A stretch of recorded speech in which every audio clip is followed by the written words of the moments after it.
Алтын сақа ертегісі. Ертеде бір бай өмір сүріпті. Байдың бір ұлы болыпты. Бір күні бай жылқыларын суаруға өзенге айдайды.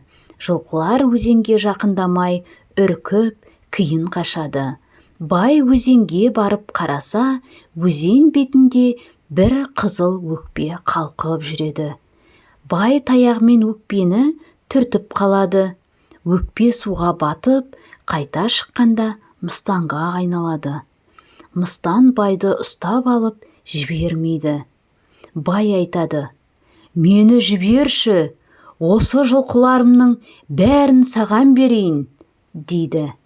Мыстан: «Жоқ, маған жылқыларыңның қажеті жоқ.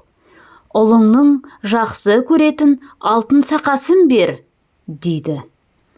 Бай: «Жарайды, баламның алтын сақасы ойнайтын жерде тұрады, содан барып өзің аларсың», дейді.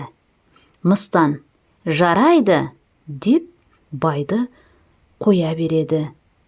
Бай кеткесін мыстан байдың айтқан жеріне барып, баласының алтын сақасын алып кетеді.